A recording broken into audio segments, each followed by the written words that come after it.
on radio. I learned how to read in broadcasting, and I think it's the basis for everything you do. Don Cornelius personified smoothness on Soul Train. He never lost his composure, never let anybody else in on his secrets, and always got his way. Put all your eggs in one basket. It will all turn out to be a proven reality. From R&B and funk to disco and soul, Soul Train gave black performers a chance to shine for decades. Cornelius was the ultimate gatekeeper of cool, but he had his pick of artists he wouldn't associate with and would tell you straight up if he didn't like you. Listen, sibling, I've messed up before. You know, I was wrong when I thought you would never amount to nothing. Now I must own my error. I warned you about bringing your street energy on Cornelius's treasured stage, and he would have made his feelings clear if you did. He had a serious problem with hip-hop. Is the lip sync available to you all? You couldn't sing for real because he didn't allow you. Everyone is lip syncing. What exactly was Don's problem? For what reason did the guy who created a stage for black music reject some performers, and how did he make it clear to everyone who he wouldn't rock with? Now let's dive in.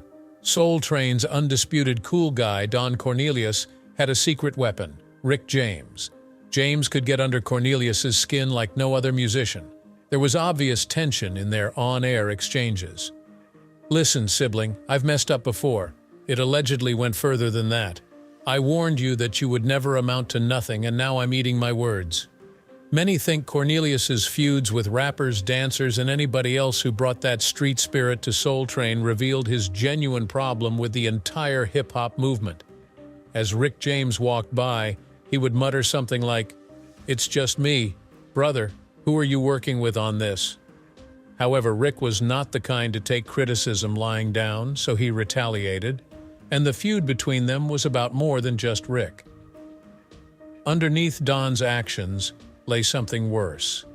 Don Cornelius may have been the unrivaled monarch of Soul Train, but Rick James was the only musician who could get him to break character. They couldn't be ignored since their meet was so noisy and untidy. Whenever Rick was in the building on videos, Don would always exude an air of barely restrained irritation, and you could feel it in their interviews. Furthermore, we aren't engaging in this only because it brings us delight. Everyone was excited as Rick James took the stage for the first time at Soul Train, but no one was prepared for what was to come. We're doing it because it's part of the art, and we're being excluded from the art. Immediately upon meeting Rick, Don Cornelius cast aspersions on his eccentric sense of style and flamboyant attitude. The atmosphere was charged with tension as Rick's intense energy clashed with Don's calm, relaxed demeanor. However, Rick displayed his characteristic humor by clapping back, which not only surprised Don but also delighted the audience. "I'm delighted for you. It's absolutely unbelievable that this has happened to you. Listen, brother, I was incorrect when I stated that on your program the last time we were together, and you still disagree with me. It seems like casual back-and-forth banter at first, but then I remembered that I stated you would never be nothing." Rick James exuded an air of self-assurance that might be characterized as arrogance, while Don Cornelius could unleash slick little punches whenever the whim struck. For a time, the public believed that the two celebrities were only putting on a performance. Even when Rick would show up, bring the funk, and trade playful shots with Don, things weren't quite as awesome as they appeared on television. You will be able to watch us in one of their most talked-about interviews in the movies, so I hope it works well for you. So put that money away. The reputation that Rick has for being, well, a touch wild was called out by Don straight out. Rick, who was obviously not amused, responded with a mischievous smile that made heads turn.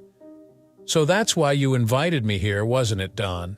Rick, being Rick, handled the situation expertly, despite the high level of anxiety. However, those in the know began to notice that the once light-hearted attacks were becoming a bit too personal. "Not so subtle jabs left and right," was the comment that someone made at the exact moment that everything changed. Many remember the interview in which Rick severely criticized Soul Train, describing it as stuck in the past, and stating that the program needs to embrace more modern, edgier performers like himself. Don found out, and well, he wasn't pleased. According to some in the know, Don saw it as an insult and began subtly cutting Rick out of subsequent episodes. Also, Rick James was, to be honest, a bit too untamed for television. When Motown was floundering in the late 70s, Rick's raw, funky energy salvaged the label and carried it into the mid-80s. But Rick's job, like his personal life, had its share of ups and downs, so things weren't always smooth sailing. They sampled so much according to the old-timers, the young-timers, and the individuals who were there to lead them. What exactly went wrong for Rick James is a question that many have pondered. Curiously, he really had a past with Motown long before his explosion, but their initial collaboration was unsuccessful. Rick, who was born and brought up in Buffalo, ran away to join the Navy Reserve, dropped out of that as well, and eventually wound up in Toronto. He met future rock stars Goldie McCoy, Bruce Palmer, and Neil Young there. The three of them would later perform as Wolf. The Mina Birds were a band that they formed. They signed with Motown and even recorded some songs, but for some reason their music was never released. I was a bit nervous. Unfortunately, James's luck took a turn for the worst. Playing in a new area is always nerve-wracking since you never know how the crowd would respond. His life took a sudden turn for the worst when he was betrayed by a bandmate to the military. As a result of the aftermath, the Mina Birds disbanded. James traveled to Los Angeles after finishing his sentence, where he became friends with some famous people. Stephen Stills, Jim Morrison, and Jay Sebring, the renowned hairdresser who tragically lost a life in the Manson murders at Sharon Tate's house, were among the prominent people he crossed paths with. This is the unsettling part. James was invited to that house the night of the killings, but he declined because he was too exhausted. Afterwards, he was discovered in a bathrobe, bound to a man's body by a rope around his neck. Actress J. Lo was one of the casualties, Abigail Furr from Sebring and Coffee Heist. The weight of Rick James's problems appeared to increase daily. They were far from light. A new music documentary called The Sound and Fury of Rick James explores his life in great detail, revealing an icon whose life was both daring and chaotic. You have Rick James, the genius behind some of the most iconic funk songs of the 70s and 80s. On the other, you have the guy whose insatiable need for fame and reckless living has driven him to ruin. Director Sasha Jenkins aptly describes Rick James as someone whose wonderful talent and joyous moments were often overshadowed by darkness. Being Rick James wasn't easy, and Jenkins had his work cut out for him in capturing this duality. During his peak, Rick's life was entwined with legendary musicians such as Levon Helm, Neil Young, Joan Jett, and Jim Morrison. However, when he hit rock bottom, things took a dark turn. As one would expect in the face of such grave claims, he was accused of numerous crimes, which included, among other gruesome things, aggravated mayhem, forceful copulation, and wrongful imprisonment. Contrarily, James felt the exact opposite. In 1993, while he was out on bond, he attacked Mary Sager, a music executive, while high on cocaine. After meeting with the executive and Tanya Hijazi for business, Sager said that the two of them proceeded to beat Hijazi over the course of 20 hours. Although he was acquitted of the torture allegation, James was still sentenced to 2 years in jail rather than life. While serving 2 years of his 5-year term in Folsom Prison, he was compelled to pay Sager $1 million after losing a civil complaint. In reality, he is free again at this hour tonight, so his incarceration was brief. It seems like James spent much of his life attempting to remain unseen, that is, until he was accused of sexual assault again in 1998. The charges were eventually withdrawn this time. Dave Chappelle's sketch comedy show, I'm One of the Baddest Mother of All Time, revived James's career. Whether it was his name being in the papers all the time or his incredible connection to Eddie Murphy and Charlie, James was one of the most handsome and talented performers you've ever seen. Hold My Drink. Rick James was a part of the skit, and in Charlie Murphy's True Hollywood Stories, Chappelle played James in an enactment of Murphy's stories, along with the now iconic line, I'm Rick James. In this role, James also narrated the stories and would often punctuate them with the phrase, "He's a hell of a dude." It was a hilarious way to cap off a career plagued by his character's immorality, a hell of a, with a laugh. For decades, he had a steady flow of female guests at his house. Notwithstanding this, he wed Tanya a second time. They were both 39 years old. Tanya was 17 years old, the same age as his daughter. Many would now accuse James of being a sexist because of this and his general handling of women. Jenkins, on the other hand, decides to put him in historical perspective by claiming that the rock and roll milieu of his day was fundamentally sexist. He wonders how one can evaluate a man who lived during his era. James's articulated views frequently clashed with others, even within the framework of his time. He saw his record label and fellow musicians as dangers. In the 1980s, he felt Prince had stolen his act and held a great grudge towards Prince. Similarly, he didn't like for MC Hammer's "You Can't Touch This" at first, even though it copied the tune from James's smash Super Freak. Curiously, his opinion changed drastically once he started receiving large royalty payments. "You Can't Touch This." Rick's record sales had plummeted by the late 80s. His dues were taking a toll, but he wasn't attempting to hear that. Instead, he blamed the record company. His overt threat against a Motown boss was the last straw that broke the camel's back. They passed Rick by and turned their attention to Lionel Richie. However, he hit rock bottom in the early 1990s when he was sentenced to 3 years in Folsom Prison for a slew of major offenses. His son, Rick Jr., too struggled with substance abuse, and the cycle of addiction continued after him. Given that he is presently serving a 17-year term on a number of counts that the authorities characterize as misdemeanors, he is completely absent from the picture. Neil Young, an incredible bass player in his own right, quickly recruited Rick's friend Greg Reeves to join Crosby, Stills, Nash, and Young after Rick introduced him. While Rick was hoping to land the gig so he could play acoustic R&B, he overheard Neil performing at a coffee shop and thought, "Wow, that's perfect. He can come, you know." Unfortunately, Rick despised Prince and thought the Purple One stole his act after supporting the punk funker on his first big tour.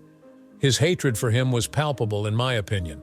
Rick and his co-writer Alonzo Miller prevailed in a publishing royalties lawsuit against MC Hammer for "You Can't Touch This," and Rick believes that the incident was more about feeling intimidated than hate.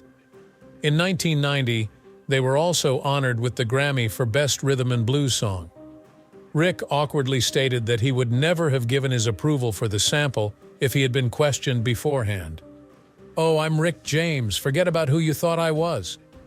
According to insiders, Cornelius despised Rick's defiant, unrepentant attitude because it marred Soul Train's image of sophistication and refinement which he had envisioned. But Rick couldn't care less. He accused Don of being a control freak who wished to be the guardian of black music, and the situation quickly became worse. Rick James wasn't the only one with whom Don Cornelius had problems. According to those in the know, his true animosity lay with the whole hip-hop genre. Don allegedly wasn't into rap when it was becoming popular in the U.S. in the late 1970s and early 1980s. Although he did have several hip-hop performers on the show, the interactions between them were frequently uncomfortable. There was a strange side to Don that no one knew about until his 1987 Public Enemy appearance. When Big Daddy Kane was playing, he almost lost control of himself. It was almost painful to see as they appeared to be actively attempting to out-cool one another. When the late 80s rolled around and Soul Train began to include hip-hop musicians more regularly, the number of people hostile to the genre was unquestionably far more than the number of those in favor. Racism was undeniably an issue for at least the first 15 years. It was less well received in rural areas and among the elderly because they just didn't comprehend it. Not everyone living in the inner city was a rap lover. In fact, just the opposite. As the Fresh Princes put it, parents just don't understand. Of course, not every parent is unsupportive. I include mine among them. Even in the documentary-style conflicts of the early 1980s or in the pre-premiere films Wild Style, Beat Street, and Breakin', You can see parents and even siblings voicing their disapproval of the hip-hop way of life. So many people match this description. That viewpoint reflected the anti-hip-hop sentiments of certain people, not just those who opposed rap music specifically. Plus, the Sugar Hill Gang received a Soul Train invitation when their iconic single Rapper's Delight went viral. Don, on the other hand, was obviously not a fan. He spoke condescendingly to the group and hardly engaged with them during the interview. His contempt was obvious. From his point of view, he was just doing it for the ratings and never because he truly desired to. Henry Big Bank Hank Jackson, Michael Wonder Mike Wright, and Guy Master G. O'Brien were members of the Sugar Hill Gang, which originated in Englewood, New Jersey. They weren't just a band that hit it off. Sugar Hill Records' creative force, producer Sylvia Robinson, assembled them. Both the group and the record label were named after the Sugar Hill area of Harlem. Their 1979 track Rapper's Delight was the first rap song to reach the top 40 on the Billboard Hot 100. That song has gone down in history as one of the seminal works of rap music.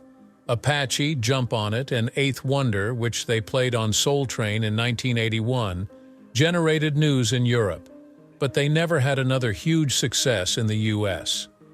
In 1985, the band decided to call it quits after releasing 3 albums: Reprise, Jam Jam, and Showdown with the Furious Five. Rumor has it that Don considered hip-hop to be a subculture that didn't belong on his show. We are all too familiar with the outcome of his belief that it was only a passing trend. Don Cornelius was everything but ecstatic about hip-hop pioneer Curtis Blow, making history as Soul Train's first-ever rapper. In reality, Don Cornelius was vested in ensuring that Soul Train remained a welcoming environment for young black people. Thus, he was unprepared for the rise of hip-hop in the early 1980s. The harsh lyrics and hard-edged, street-driven music made him uncomfortable. He didn't want to be associated with that type of image. Not only that, he wasn't shy about sharing his thoughts. In fact, he admitted to Curtis Blow live on air that he was confused by his own performance. That was rather harsh for Curtis. He said afterwards that he was heartbroken by the incident. Soul Train member Don Cornelius famously claimed to have been the show's first rapper when he appeared on it. Now, when I arrived, I was rocking out. My song Breaks was the top R&B single in the nation, and he introduced me. Everyone went absolutely bonkers as I sang my song, and then he approached me to conduct a little interview as I stood there. He continued, "Yeah, well, I don't understand why everyone is so excited about this thing called rap. But, it's my job, and I gotta do my job." According to reports, management pushed Don to recognize the growing importance of hip-hop, even though Don didn't want Curtis on the show. According to accounts, he introduced Curtis grudgingly, but he didn't make any attempt to connect with him, and vice versa. It was only when the music industry coerced artists into appearing on Soul Train that Curtis came clean about Don's complete disdain for hip-hop. During the 1990s, hip-hop had become ubiquitous. Even after Soul Train began incorporating rap musicians, Don wasn't a fan.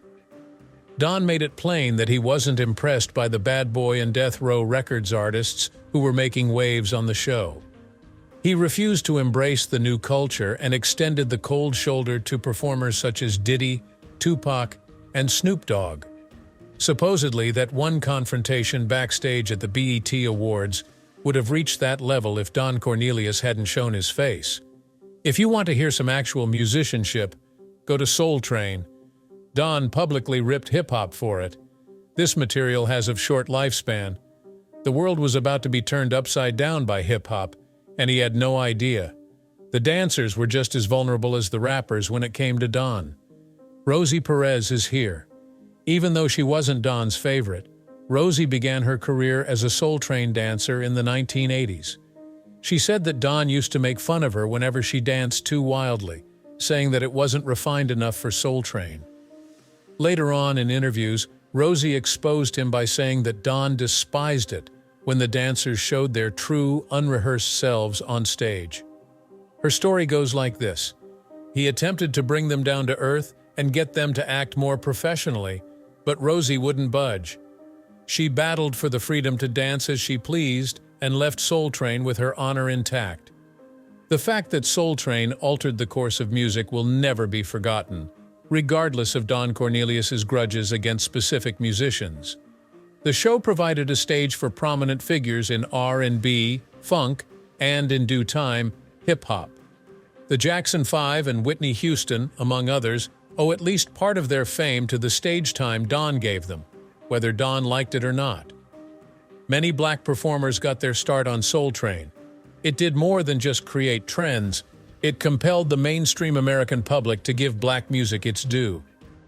But as hip-hop maintained its dominance, Don Cornelius became estranged from the society he had before ruled. Soul Train was no longer relevant by the 2000s, and his reluctance to embrace rap music made him look antiquated. Still, Don Cornelius was an icon, whether you liked him or not. Despite his refusal to change with the times, he provided a platform for black performers at a time when few others did.